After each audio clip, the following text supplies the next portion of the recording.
big story that we are tracking, the tragedy in the national capital, and over 20 people have lost their life in a tragedy after a fire broke out at the Lemon Green restaurant in Malviya Nagar.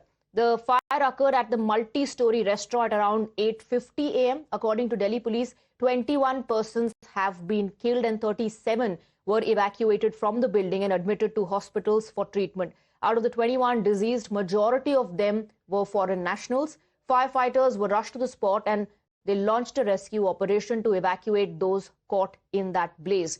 Distressing scenes were recorded as cameras captured a woman jumping from the balcony to save herself.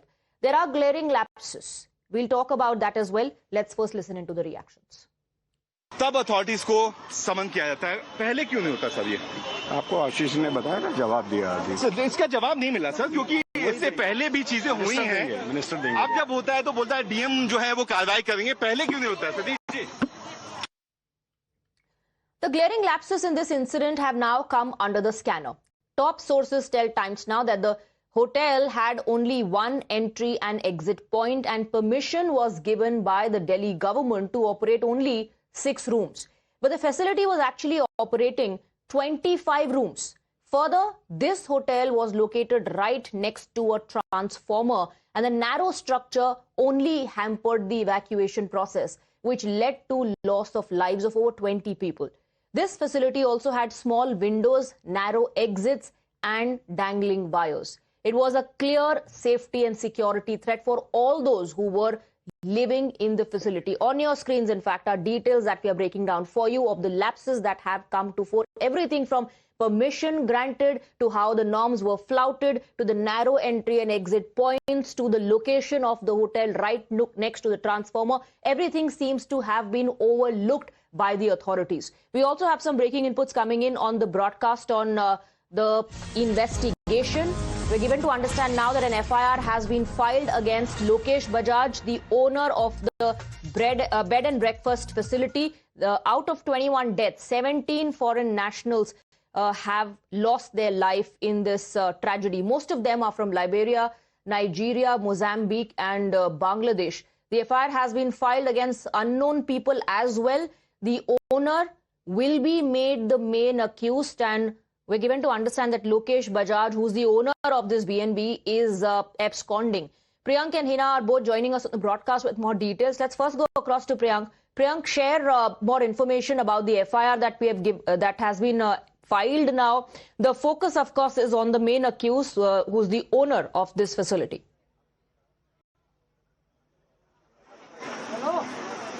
Yes, it is Swati. We have got the official data. Initially, we were getting information that 17 foreign nationals have died, but now we have managed to access the official data.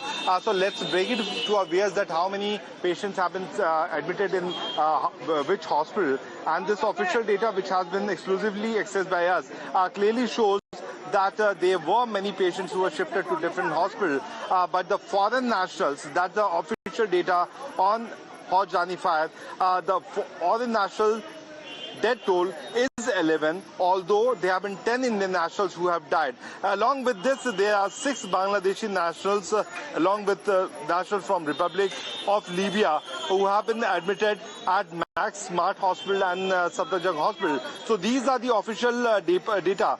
2 Nepalese nationals have also been discharged. So the number of foreign nationals is certainly increasing. The total number of death, the casualty in this particular fire of foreign national is 11. 10 Indians have died in this particular incident. So that's the official report which we have managed to access, which clearly shows that what is the exact death toll in this and how many foreign nationals have died. Initially, we were getting information from the senior officials that 17 foreign nationals have died. So let's confirm it to our viewers because now we have managed to get the official document, which is clearly showing that how many foreign nationals have died in this incident. While on the other side, the rescue is over. Right now, the BSES employees are trying to restore the energy in this area, the electrical supply in this area, while the Delhi police remains to increase their deployment at this location, looking at the condition of the building, which is certainly looking a bit tilted towards the left-hand side. Right. Right. So 11 foreign nationals and 10 Indians lost their life in this fire tragedy, and the owner of this facility is absconding. Stay on with us, Hina and Priyank. Let's take a look at the questions that emerge now. The details emerging in the case have only raised more questions than answers. Why did this facility have only one exit point, and that too a narrow one? Doesn't that, after all, only put more lives at risk? When the facility was licensed for 6 rooms, why did the owner operate 25 rooms? And who was supposed to look at these violations? Why did these violations go unchecked? And how did the hotel breach the bed and breakfast license at will? Did the hotel have the required fire clearances? Did it have an NOC? If it did not, then how was the hotel allowed to function? How was this facility functioning without necessary permissions? At the moment, the authorities have failed to answer these questions. Let's go across to Hina now, who's along with Priyank on ground. She spoke to the first responder as well. These are questions that we ask every single time after such tragedies take place. And this is the ugly and unfortunate reality of our system.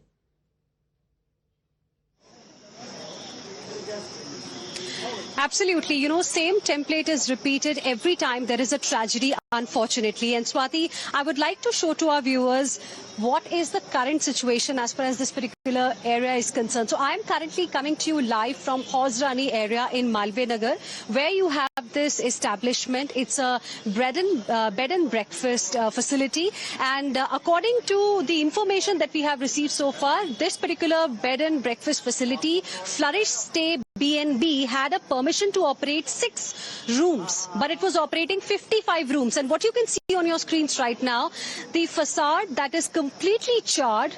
The building is in a terrible state. The damage due to fire can be seen in the building right now. And a short while ago, we also, in fact, got visuals of people, the guests who were staying here.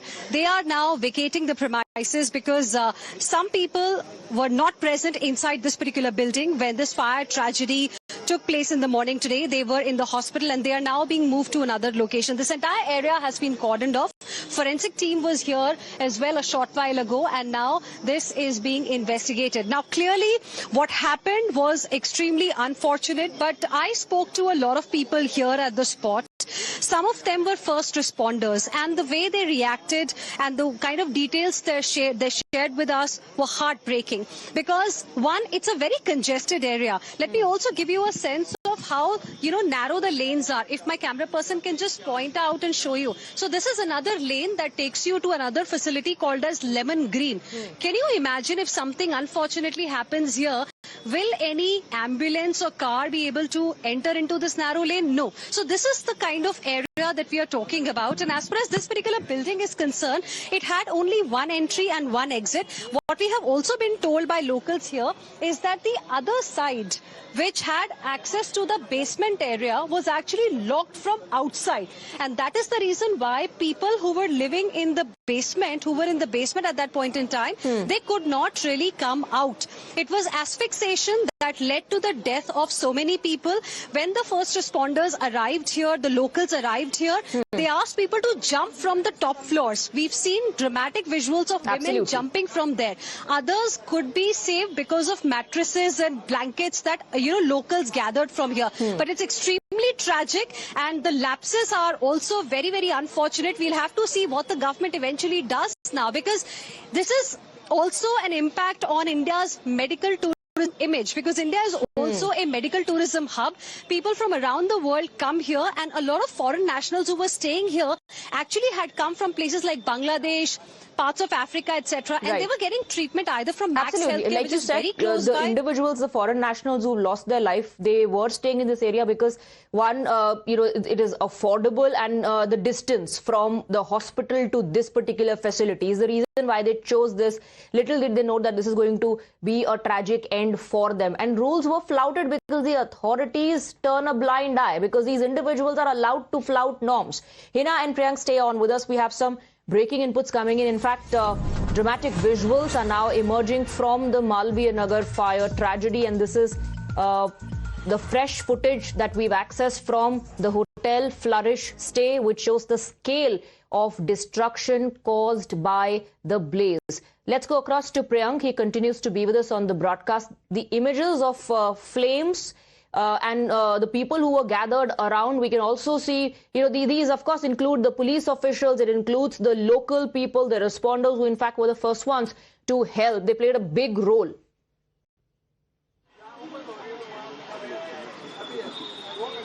Swati, since we are already on the bulletin, I would like to show to our viewers the more visuals which we have managed to access. And this visual shows that if my video journalist Mrityunjay would be able to show. Mrityunjay, just try to adjust on the visual, because this you can see, although it will take some more time for us to show it on plasma screen. This is the manner in which people were jumping from the top floor or from the first floor of this particular hotel, which was a B&B, and then the visual also shows that how mattresses were kept by the locals who were the first responder before the fire department officials could, reach to the location. Swati, very soon we can also show the visuals to our viewers on big plasma screen, because on phone it's difficult to show. So the basic fact is, if we can zoom in, that is the exact location, that silver line from where the visuals can be seen. All these people rushing, trying to save their life on this particular location, while many people who were injured were also shifted to the hospital. So these are the dramatic visuals which we can show to our viewers, that how rescue team operation was a bit late, while the locals managed to save the life of many people. The massive blaze engulfed the entire building, and the visuals that Priyank was showing us, and we did catch a glimpse, Priyank, of the initial stage of the rescue operation in which the locals were involved before the fire officials could actually reach. Let's also give our viewers a glimpse into the investigative report from Ground Zero, which actually reveals the extent of the lapses in National Capital. So while the permission was given for 6 rooms, over 40 people lived in the facility. Kritika, my colleague, gets us this report. Take a look. On your screens right now is the very same B&B. There is in fact the forensic team which has also reached on spot, and they're conducting their checks after the in fact fire has taken apart the building in its entirety. Now, what are the lapses? Lapse number 1. What we are learning so far is that the permission on part of the administration was only given to the owner to run a restaurant over here. However, we are learning that a full B&B was operational. This is lapse number 1. Lapse number 2. The permission was given to run only about 6 rooms. However, what we know so far is that over 20 rooms were there, and in fact over 40 people were also using such accommodation. दूसरी नहीं, इस तरीके की पिछले 3 महीने में चौथी बड़ी घटना है, चाहे वो पालम की बात करो या चाहे विवेक विहार की बात करें या यहाँ की बात करें। सिस्टम पूरी तरीके से फेल नजर आता है। सिस्टम की फेलियर मतलब सीधा सीधा गवर्नमेंट का फेलियर है। जब तक ऐसी कार्रवाई जिसके पीछे जो लोग जिम्मेदार हैं उनके ऊपर कोई बड़ी कार्रवाई नहीं होगी, इस तरीके की घटनाएं होती रहेंगी। तो ये बहुत दुखद है, लेकिन सरकार कहीं ना कहीं इसमें सोती हुई नजर आ रही है। With video journalist Jaspreet, this is Kritika Tiwari for Times Now. Let's go back to Priyank and Hina. Hina, I want to come to you. What someone told Kritika in that report is absolutely true. Authorities soti hui nazar aati hain till the time a tragedy takes place, till the time innocent people lose their lives, and till the time these individuals are held accountable. And then you have the standard responses coming in that yes, we will look into it, we'll try and find out the root cause, and inquiries would take place, and we'll now monitor other structures. Till now we were not bothered, but now we'll monitor other structures.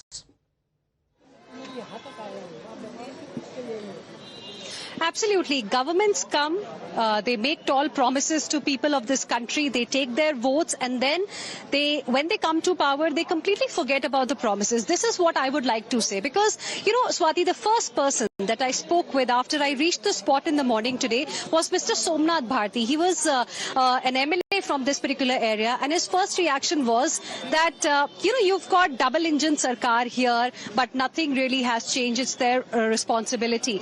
And the new government says, oh, we will conduct the, investigation thoroughly now. Everybody who's responsible is going to get punished. Promises were made by the previous government in their tenure also, the MLA who was from this area. What did he really do? And what are the governments of the day really doing about the situation that we are seeing on the ground? This area, Hauz Rani, it's a very, very popular area in the national capital. And anybody who knows even a little bit of Malviya Nagar or this area of the national capital knows that the lanes are extremely narrow. Let me once again show you this particular lane. Just look at the size here. This is a lane to a place, to a facility called as Lemon Green. And these are the kind of lanes that exist in this entire area. And this is in existence from a very long time. What has changed for the people of this area? Nothing at all. We want to be at the top when it comes to medical tourism. We want to attract people from different parts of the world because we've got great medical facilities here. Fantastic. What about the infrastructure? What about the places where these people will come and live? Is this what we would like to offer to the people from the world who come here to get treatment? I saw heartbreaking visuals right now because some of the relatives of the people who have lost their lives or who are probably battling for their lives in different hospitals right now, they were leaving from this particular facility with their luggage. I mean, there were tears in their eyes. It's so tragic what has happened with them. When I spoke to the first responders and the local residents here, they said that, there was no exit that was available. A lot of people died while coming down from the 3rd floor. Fire had not reached the 3rd or the 4th floor. It was lack of oxygen. It was asphyxiation, suffocation that led to their death because there was no proper ventilation that is available. I mean, who's going to answer? 21 innocent lives have been lost. They did not come here to die. They came here to survive. They had some hope. And that is the reason why it is extremely important for the governments, whoever is responsible, should be dealt with in a very, very strict manner. Absolutely. That's the only thing I will say. This is what the people of this Stringent area are action also needs to be taken. The government needs to lead by example. And we are saying this because there are a lot of other structures in the same area that operate in the same manner, flouting the rules, and the authorities are yet to catch a whiff of it. Let's get you a Times Now investigation report which reveals how this is not a one-off instance. Several hotels across Malviya Nagar in New Delhi are flouting rules at will. Here's one such report filed from the same area, Malviya Nagar, just a few meters away from the BNB facility that was gutted in the massive blaze earlier today. In this report, you see how a facility that also had permission to operate only 6 rooms instead operates 22 of them. Delhi के मालवीय नगर जो कि south Delhi में आता है, वहां पर एक हादसा होता है। होटल में आग लगती है जिसमें 21 लोग की मौत हो जाती है और कई लोग गंभीर रूप से घायल हैं जिनका अस्पताल में इलाज चल रहा है। ज्यादा दूर जाने की जरूरत नहीं है, कुछ कदमों की दूरी पे एक ये होटल है, ग्रीन रेसिडेंसी। अब आपको दिखाते हैं, आपको जानकर ये हैरानी होगी कि यहाँ पर केवल 6 रूम बनाने की इजाजत जो है वो है, परमिशन दी गई थी, लेकिन आपको पता है यहाँ पर पूरे 22 रूम जो है वो चलाए जा रहे हैं। यानी पैसा कमाने के लिए आप लोगों की जान के साथ खिलवाड़ कर रहे हैं। आप ये देखिए कि ये एंट्री एग्जिट का भी रास्ता एक ही है। अमूमन किसी भी स्थिति में आपके पास एक इमरजेंसी गेट होना चाहिए होटल में जहां पर लोग रुकते हैं, और यहाँ पर ये देखिए बिजली का जो मीटर है वो बाहर होना चाहिए, वो अंदर लगा हुआ है। कोई बड़ा हादसा, ये बड़ा हादसा दावत दे रहा है। आप सोचिए, अंदर की तस्वीर हम आपको दिखाते हैं। बताया जा रहा है बेसमेंट में भी 4 रूम नीचे बनाए गए हैं। अब यहाँ पर अगर आग लगती है तो लोग भागेंगे कैसे, क्योंकि एग्जिट का तो दरवाजा ही नहीं है। अब ये दिखाते हैं, इसमें केवल आप देखिए 6 रूम की परमिशन है, जो फर्स्ट फ्लोर पर 3, सेकंड फ्लोर पर 3 होना चाहिए। कुल मिला के 6 रूम्स, लेकिन बनाए कितने गए हैं? 22 room. Now, naturally, this incident has sparked a massive political war of words. While the opposition has accused BJP government of turning a blind eye to such apathy, the Delhi government on its part has assured a thorough probe in the matter. Saurabh Bharadwaj हमारे साथ में है। करीब 21 लोगों की मौत और पूरी बिल्डिंग में आग लग गई। बहुत सारे ये भी इस बात सामने आ रहे हैं कि निकलने का आने का रास्ता सिर्फ एक ही था, इतनी बड़ी इमारत। देखिए, वो तो सरकार का टूल किट है। पालम में आग लगी, रास्ता जाने और आने का एक ही था, चलो उस पर ही डाल दिया। विवेक विहार में आग लगी, रास्ता जाने और आने का एक ही था। रेखा गुप्ता के घर में कितने रास्ते थे मैं जानना चाहता हूँ। शालीमार में आग में रहती थी ना वो, उनके घर में कितने रास्ते थे? जब 9 लोग पालम में मरे तब सरकार की फायर ब्रिगेड की लिफ्ट नहीं खुली। कहा गया कि जांच कराई जाएगी, 3 महीने तो हो गए, जांच की रिपोर्ट तो आई नहीं, कब आएगी? मैं तो रोज पूछता हूँ। विवेक विहार में आग लगी, 9 लोग मरे, सरकार की फायर ब्रिगेड में पानी नहीं था, लोगों ने कहा लेट भी आई, जांच की रिपोर्ट कहाँ है? हमें तो मिली नहीं। सरकार कहती है कि जो मरा है उसी पर दोष डाल दो और पतली गली से निकल लो। अभी क्योंकि बिल्डिंग में आग लग चुकी है, इसकी एनओसी थी या नहीं थी, इसके पास परमिशन होटल रेस्टोरेंट चलाने की थी, कितने कमरों में B&B चलाने की थी, इस सबके कागजों को इकट्ठा किया जा रहा है। जिसकी ये बिल्डिंग है, जिनके लापरवाही के कारण ये हुआ है, पुलिस जांच करके उसे तुरंत अभी गिरफ्तार करेंगी। आसपास के इस एरिया में ऐसी जितनी इमारतें चल रही हैं जिसमें रही बराबर भी वायलेशन होगी, शाम तक उसकी जांच करके ऐसी सभी इमारतों को सील किया जाएगा। But is it time for the laws to be tightened? Have such violations now become the new norm? And what should the administration do to fix this? We posed these questions to the Janata, and here's how you responded. Well, the accountability primarily lies with the local authorities because they've got to see that fire safety is implemented. Nobody checks up on that. So first, prevention is better than cure. When these things happen, also there's never, quick enough reactions. By the time ambulances come, things like that, there's always a dearth of information going back and forth. So incident what happened, the fire, and generally people come react, the government react after the incident happened, the compliance has been done. So what the corporation is doing, so it is not possible for the BMC to have a fire safety until the landlord gives a permission to it. So you have to look at both the angles. Every time it cannot be like the government or even the owner who owns the place, he is also accountability, because when he is not allowing you to develop, he is not allowing you to do anything. So how is it possible? And with that, we are slipping into a very short break. News and updates will continue. Stay on with us.